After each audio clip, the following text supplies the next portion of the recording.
Ayah, robotku diambil Keanu. Kok anak cowok nangis sih? Gak boleh nangis anak cowok. Pak Bapak, pasti kita pernah ketemu ya sama kejadian seperti tadi. Ya kalau kita sebagai bapak, kita kan pengen mengharapkan anak kita saat besar nanti tumbuh jadi pria yang kuat ya, laki-laki yang kuat, yang maskulin gitu. Terlebih kan nanti dia akan hidup di dunia yang sangat keras gitu ya. Tapi di sisi lain, kita juga tentu pasti sering dengar nih cerita tentang pria dewasa yang begitu mudah, gitu enteng, menggunakan keunggulan fisik mereka, keunggulan atribut mereka, peran mereka sebagai pria untuk merugikan lawan jenis. Ya, mulai dari keuntungan pria ya di budaya atau tradisi tertentu, hingga ya tentu aja yang sering kita dengar tentang kekerasan fisik terhadap lawan jenis. Nah, gue coba tanya nih beberapa temen, Pak Bapak, yang kebetulan anak mereka semuanya laki-laki. Gimana sih cara mereka mengajarkan soal maskulinitas terhadap anak-anak mereka? Maskulinitas itu kan kayak laki gitu, laki gitu. Iya. Tapi yang gue percaya sih gitu ya, karena bahwa maskulinitas atau feminitas itu kan kayak nggak lahir gitu, bahwa kayak kalau lo lahir jadi laki-laki lo harus punya sifat maskulin gitu. Jadi nggak lahir secara alamiah gitu. Pasti gue yakin sih, percaya bahwa itu dibentuk sih, dibentuk sama keluarga, tadi bilangnya budaya gitu, lingkungan dan lain-lain gitu ya, yang menyebabkan maskulinitas feminitas itu jadi kebentuk sih. Karena kan kita lahir dari perspektif orang tua yang zaman old gitu ya. Kalau bilang zaman old, zaman now gitu ya. Zaman old yang waktu itu mungkin pada saat ibuku atau ayahku gitu lahir belum tahu lagi tentang hal-hal apa gitu kan. Pokoknya anak laki-laki itu harus punya mandiri gitu kan. Harus nggak boleh cengeng gitu kan. Terus kemudian harus nggak boleh nangis gitu, nggak boleh pokoknya harus semua bisa gitu. Itu kan kayak yang kita dituntut dulu sama orang tua dulu gitu kan. Tapi kan zaman sekarang kan berubah ya, anak-anak udah lebih banyak mendapatkan informasi, sumber informasi gitu. Jadi mungkin dia bisa sebenarnya meredefinisi lagi arti maskulinitasnya itu sendiri gitu. Gimana mereka mendapatkan ruang gitu, menurut aku sih gitu ya, mendapatkan ruang untuk bisa explore. Dan anak-anak sekarang bisa mendefinisikan lagi arti maskulinitas. Buat aku misalnya nongkrong gaya ngerokok, itu udah maskulin gitu kan. Kalau laki-laki kan kalau nggak ngerokok gitu ya, kalau nggak minum, lo nggak laki, lo bencong, lo nggak ngerokok gitu kan. Jadi kita kan juga besar dengan kayak gitu kan kadang. Jadi ya definisinya jadi sekarang menurut aku jadi bergeser gitu sih.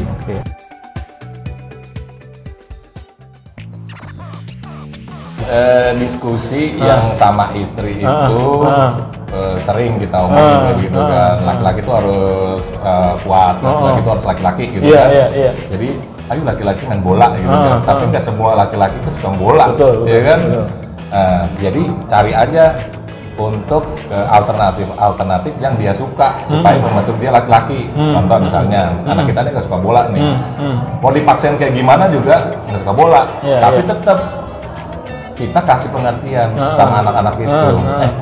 Anak laki itu harus main bola loh, walaupun kamu nggak suka, kayak gitu. Jadi anak laki itu harus main bola walaupun kamu nggak suka. Jadi caranya kamu tetap aja ikut main bola, gitu kan. Kamu walaupun harus jago ya. Walaupun kamu nggak jago, tapi kamu harus gabung sama laki-laki main bola. Atau laki-laki main basket, kamu nggak bisa main basket, kamu harus tetap ikut dia untuk main basket. Kenapa? Supaya kamu mau nggak mau tuh gabung, tidak kepental. Kan ada orang yang minder gara-gara dia nggak main bola, akhirnya minder, kemudian akhirnya dia bergaulnya nggak sama yang main bola, sama yang main boneka misalnya kayak gitu kan. Nah jadi nggak kebentuk kan, tapi harus diceburin kayak gitu. Atau mungkin kita ke alternatif yang lain, kayak contoh anak gue ini sekarang latihan panahan. Panahan kan laki-laki banget gitu.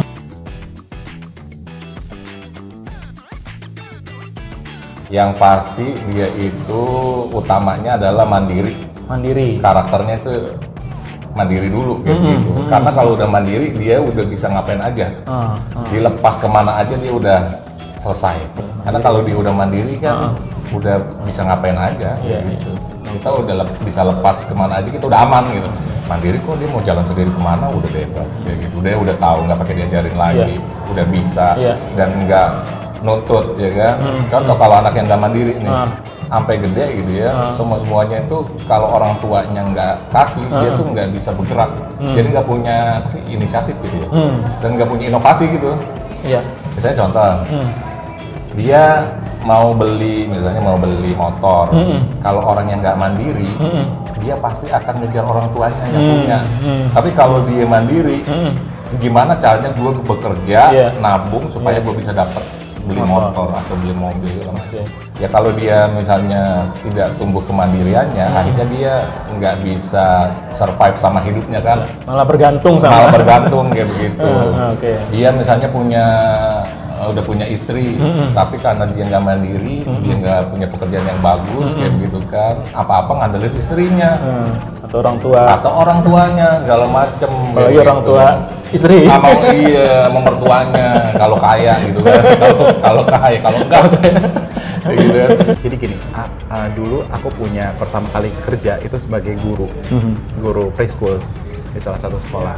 Terus aku melihat bahwa peran bapaknya nggak ada. Jadi kalau kita sekolah kan, kalau nggak ibu yang nganterin, gitu kan, nenek lah, mbak lah, gitu-gitu kan. Di mana peran bapaknya gitu. Nah, dan aku juga dibesarkan nggak punya kelekatan sama ayah. Jadi long time ago sebelum menikah, sebelum pacaran gitu, aku bilang kalau nanti suatu hari aku jadi orang tua, aku nggak mau jadi seperti orang tuaku mendidik aku, membesarkan aku dulu gitu. Jadi waktu punya anak, karena udah pernah berkomen kayak gitu. Jadi aku pun dari awal menikah, punya anak laki-laki, terus yang kedua berharap perempuan tapi dia dapetnya laki-laki. Berharap aku sebagai ayah terlibat dalam prosesnya mereka. Jadi yang pasti pertama aku pengen anakku tahu bahwa ayahnya hadir. Itu dulu sih. Yang pertama, satu, bangun tidur itu jangan pernah dibangunin. Iya, jadi dia udah harus tahu awal-awalnya kita waktu masih kecil gitu kita bangunin terus. Jangan pernah dibiarin anak itu bangun siang-siang. Lewat dari jam 6 jangan pernah begitu. Jadi dari bangun tidurnya aja kita udah ajarin. Kamu kalau mau sukses, nggak ada orang sukses yang bangunnya siang-siang. Kayak gitu. Kalau mau jadi orang yang hebat, nggak ada yang males-malesan. Kayak gitu.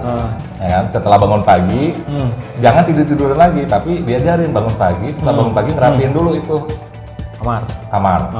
Habis ngerapin kamar, pokoknya pekerjaan rumah tangga yang di rumah itu diajarin semua, dari mulai nyapu, ngepel, cuci piring, segala macem. Terus sampai lu nggak keberatan ya, maksudnya cowok emang harus diajarin. Tetap ya, walaupun diajarin. Sebagian kan mungkin identik itu katanya itu stereotip kerjaan cewek itu kan pelajaran tanggung jawab ada di situ. Nyuci piring ya juga bukan pekerjaan perempuan doang, tapi nyuci piring kan ada disiplinnya. Nyuci itu harus bersih, nyuci itu nggak boleh masih licin, nggak boleh ada sabun-sabunnya masih sabunnya, itu kan tanggung jawab di situ. Pelajarannya nggak terlalu kelihatan, tapi ada di situ. Gitu kan. Soalnya kalau kita nggak biasain kayak begitu dari masih kecil, akhirnya bablas. Banyak sekarang anak-anak yang udah SMA bangun tidurnya aja siang, nggak sholat subuh. Nah itu dia. Nanti kebiasaan kayak begitu. Ya itu udah diajarin kayak begitu. Terus kalau babenya juga dulu gitu sih ya? Iya, dari zaman kelas 4 SD gue ingat banget. Jadi gue zaman kelas 4 SD waktu itu, gue tuh udah disiplin bangun pagi, udah disiplin, udah sholat sendiri, nggak pakai dibilangin, kayak gitu, yang 5 waktu. Terus udah nyari tanggung jawab nih, nyari makan buat peliharaan gue, kambing. Gue dulu biar kambing, jadi kayak orang zaman dulu banget kan. Selalu sih dari kecil misalnya memvalidasi sih, kayak dia jatuh, dia nggak suka sama sesuatu, dia ngerengek, saya memvalidasi, oh itu perasaannya lagi sedih ya, gitu. Oh itu perasaannya lagi kecewa ya, kamu ke mall nggak dapat mainan gitu ya, ayah tahu rasanya kecewa apa yang kayak gitu. Jadi nggak kita coba dialih-alihkan sih, kalau menurut aku divalidasi dulu gitu, sehingga dia ngenalin emosi. Karena validasi itu maksudnya gimana Kak? Kalau misalnya dia pengen barang gitu ya, di mall kan kita jangan mau mall gitu ya, mereka pengen sesuatu nangis gitu, mau yang ini kan kita bilang iya itu namanya kecewa ya, pengen sesuatu yang nggak kita inginkan, tapi yang kita inginkan tapi nggak didapat gitu. Aku tahu itu rasa kecewa, aku juga pernah, ayah juga pernah kok kecewa gitu mendapatkan sesuatu, tapi saya bicara misalnya secara rasional aja, bahwa kita planningnya hari ini mau ngapain nggak beli mainan gitu, belum ada jadwal beli mainan gitu. Jadi terus misalnya dia sedih, misalnya nangis gitu, oh itu perasaan sedih gitu, karena aku ngelihat juga bahwa kita itu susah mengekspresikan emosi kan. semuanya dianggap bete. Sekarang anaknya bete gitu, anak kecil. Tapi bete yang kayak gimana kan gitu ya, jenis-jenis bete tuh banyak. Sedih nggak apa-apa, jadi cowok itu bisa nangis kok, aku bilang gitu. Jadi cowok itu bisa rapuh kok, gitu ya, kalau istilah sekarang ya, bisa rapuh kok, aku bilang gitu. Nggak apa-apa, itu normal banget. Karena aku bilang sama mereka bahwa kita manusia, punya banyak jenis rasa gitu. Itu Kare nggak khawatir, misalnya cowok boleh merasa rapuh, boleh merasa sedih, nggak khawatir orang, lo cowok kok rapuh banget gitu ya, kok gampang nangis sih gitu, cowok gitu. Enggak sih. Bahkan misalnya dia juga di kadang-kadang aku juga pengen buka, selain memvalidasi, aku juga pengen punya open communication sama anak. Jadi apapun kita cerita gitu, ngebiasain diri kita cerita. Aku pun misalnya kadang-kadang kita selalu merasa, ini anak-anak kecil gitu ya. Aku menemui kesulitan, aku cerita, bisa di kantor nih. Saya lagi kesel banget nih, ada teman kantor begini. Oh, itu namanya kesel gitu kan, dia juga validasi. Oh ya kesel, kenapa ya? Iya begini-gini. Jadi dia juga ngerasa dilibatkan gitu kan. Kadang-kadang kan anak-anak tuh kan kayak ngerasa, kita selalu ngerasa dia anak kecil, tapi dia juga pengen maksudnya terlibat sama kita. Jadi itu sih yang aku, apakah aku takut? Enggak sih, karena menurut aku hal yang disampaikan itu dia jadi punya eksistensi ini sendiri gitu. Dia juga bisa jadi tahu bahwa apa yang dia rasain itu bener gitu. Gue sedih, gue kecewa, gue nangis itu bener gitu, karena gue emang lagi ngerasain itu. Dengan validasi itu juga kita membuka ruang mereka untuk melihat diri mereka sendiri sih, menurut aku ya. Karena kayaknya kalau dia melihat ada teman yang sedih, jadi itu juga bisa timbul empati kan, karena dia tahu perasaan sedih itu kayak gimana gitu. Karena menurut aku juga yang menurut aku perlu dilatih dari anak-anak kita atau anak-anak now gitu ya, rasa empati sih gitu. Kita tuh kayak kehilangan rasa empati gitu, karena terlalu cuek misalnya dengan anak media sosial dan segala macam gitu. Jadi kalau empati itu kan juga tumbuh karena aku bilang anak laki-laki itu tetap harus menyayangi perempuan, aku bilang gitu, berlaku baik dengan sesama, mengasihi gitu, nggak ada batasan gitu. Gak dibatasi kamu laki-laki kamu lebih powerful gitu, atau kamu lebih punya kuasa gitu. Enggak, karena semua aku bilang bahwa semua manusia sama kemungkinannya, hanya ada batasannya, kamu laki-laki dan dia perempuan.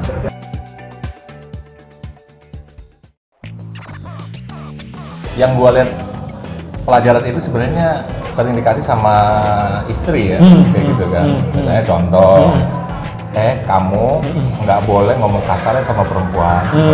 Jadi mamanya tuh suruh ngajarin gitu. Kamu anak laki-laki nggak boleh main kasar, ngomong kasarnya sama perempuan. Apalagi kalau kamu berantem sama perempuan pakai kekerasan, misalnya pakai mukul segala macam. Nggak boleh kayak gitu. Terus kalau sama perempuan, misalnya kamu jalan sama perempuan, kamu harus ada di samping kanannya kayak gitu kan. Jadi kamu yang jagain perempuan kayak begitu. Terus kalau misalnya perempuan minta bantu sesuatu, misalnya lagi beli sesuatu, kamu yang tentengin ininya gitu kan, tasnya atau kantongnya kayak gitu. Karena perempuan itu memang butuh dilindungi sama laki-laki, karena laki-laki itu memang pelindung perempuan. Itu sih mamanya yang sering ngomongin kayak begitu. Kalau lu apa? Kalau dari gua aja gitu. Kalau lu sebagai cowok ke cowok nih kan, sebagai cowok ke cowok anak lu ngasih apa, pernah apa istri lu terus? Dulu istri. Kalau gua sendiri soalnya idem deh gitu kan, idem sama aja kayak gitu. Ngajarinnya untuk ke mamanya ya. Kalau sama mama nggak boleh jawab-jawab loh ya. Oke. Maksudnya sama perempuan gitu kan. Kalau jawab tuh maksudnya ini apa? Ya jangan suka jawab-jawab. Iya, kan mereka kan suka begini, misalnya membantah ya. Bantah ya. Membantah gitu kan. Mamaku. Mamaku lagi ini juga gitu kan. Jangan suka gitu. Kalau sama orang tua nggak boleh gitu ya. Kalau sama ibu nggak boleh gitu ya. Kalau sama perempuan nggak boleh kasar begitu ya ngomongnya, gitu, harus lembut ya, gitu kan, harus dipeluk ya kalau kamu salah ya, kalau kamu salah harus minta maaf ya, kayak gitu paling ngajarinya, ngelihat mamanya maksudnya. Iya. Pertama yang paling penting adalah contoh. Ngasih contoh ya. Harus ngasih contoh dulu bagaimana aku memperlakukan istri di rumah, sebagai istri ya, bukan sebagai ibu, sebagai istri gitu ya, memperlakukan ibunya mereka gitu, memperlakukan misalnya orang tua dari ibu atau orang tua dari aku, istri dan juga orang tua aku gitu. Jadi aku treat bagaimana kita bersikap baik. Pertama aku bilang nggak boleh menyakiti sama sekali gitu ya. Bukan berarti kamu nggak boleh menyakiti laki-laki lain gitu, maksudnya secara fisik gitu, tapi perempuan itu adalah makhluk yang perlu kita lindungi nanti kalau kamu udah sebagai pemimpin kayak gitu ya, sebagai pemimpin keluarga gitu ya, berlaku baik kepadanya gitu ya. Terus nanti kamu juga nanti sebagai laki harus mencari nafkah gitu ya untuk keluarga gitu. Itu sih tetap. Jadi aku juga memberikan contoh. Pun aku juga melibatkan anak-anak gitu ya ke dalam teman-teman lingkungan teman-teman kita. Gitu. Jadi kan ada teman-teman kita yang perempuan, laki-laki gitu ya. Bagaimana saya juga bisa ngobrol sama perempuan gitu. Tetap ada batasan kan, tadi saya sudah bilang Kak ada batasannya Kak, nggak semua orang pengen disentuh, aku bilang gitu ke anak-anak gitu. Jadi juga dia ngeliat gitu, nggak aku ngobrol juga sama teman perempuan walaupun udah sahabat sampai kayak ngerangkul gitu ya. Karena aku bilang kalaupun udah ngerangkul, aku juga ngasih tahu gitu bahwa itu udah merasa sangat dekat banget gitu. Satu pesan penting yang gue dapat dari kedua teman gue ini, ya jangan menyalahgunakan atribut maskulinitas untuk merugikan pihak lain. Ya kita kan nggak bisa meminta Tuhan ya, mau dilahirkan sebagai pria atau perempuan. Dan pada hakikatnya ya kita semua sama di hadapannya. Jadi menurut gue nih, ya gunakan atribut maskulinitas ini itu sebagai alat pembuktian bahwa kita menghormati kehendak Tuhan itu.